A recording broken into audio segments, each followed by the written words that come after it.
I wanted to add this because I want you guys to understand, when you email me by the thousands next month saying, Sergio, there's no pings, there's a reason for it. The reason for it is that, this is important to Uber, Lyft, DoorDash, all the gig companies. And another sign of weakening consumer spending. Again, this is not about negativity. I hate negativity. When I do on the other channel, it's all negative. It's not about negativity. It's about information. It's about education. It's about how you can avoid these rough times that may be ahead. And but then you have to deal with reality, right? At least when you're looking into the tunnel and you see the light at the end of the tunnel, is it the light or is it another train coming at you to crush you? So I'm just trying to warn you guys of what I'm seeing. And, and we're all adults. We'll do what we need to do. We believe whatever we need to believe in. That I'm not here to change minds or opinions, but, statistics, macroeconomic conditions, economic conditions make a difference in all our lives. So another sign of weakening consumer spending, US, this is all live data, okay? This is not the government gaslighting data. US travel spending declined by 1.1%. Well, who do Uber and Lyft depend on? Your travel, right? Airport is massive part of their business. US travel spending declined by 1.1% year over year through mid-August. Travel spending per household has also been below total spending since the beginning of this year. US consumers' travel demand has pulled back due to a record high levels of debt and elevated prices. Absolutely. What does the consumer do? Okay, what do they cut most or fastest that they can cut? They have to cut on, discretionary spending. What is that? Well, they don't go eat out. Well, if they don't go eat out, trips to restaurants on Uber and Lyft are not going to be plentiful, okay?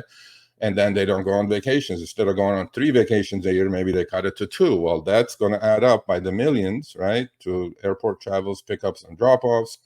And meanwhile, visits to top airlines, cruise lines, and accommodation brands' websites are down 5% over year. Well, this is just the start. So if we do go in a recession, right, we cut discretionary spending. We tighten our belts.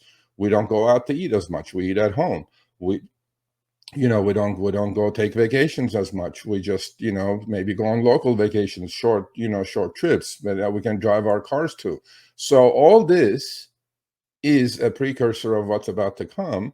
And in fact, when I'm doing my graphs and my charts, Lyft,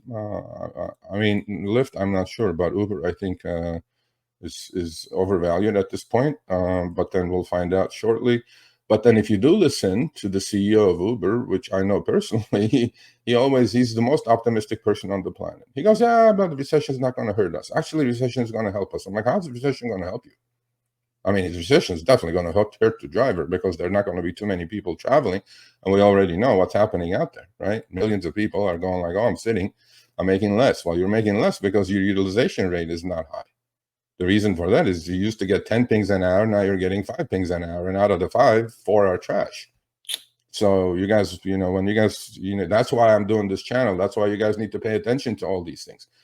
There has to be a way out of this hamster wheel. There has to be a way out, And for me to make you guys understand, because, I want you to seriously go to the other channel and watch this interview I did with Joe from San Francisco. Are we all addicted to rideshare? Are we all addicted to Uber and Lyft driving? Well, it was meant to be not a spoof, but I called it Gigaholics Anonymous. So we even did a 12-step program, how to step out of this, hamster wheel that you all are involved in somehow. Please go watch that. It's really like, it's a heart-to-heart conversation, but it also hit on so many valid points, right? And, if you had addiction issues in the past, I think we all are addicted to those sounds and colors. And obviously we're addicted to the money because literally that phone in your hand is money, right? You can look at it that way. So are we all addicted? I think I'm pretty sure we are. And there's no secret that the highest paid people at these companies, right, all the gig companies, are behavioral scientists, psychologists, psychiatrists, because everything is measured, everything is figured out. All the behavior of the driver, behavior of the rider is studied.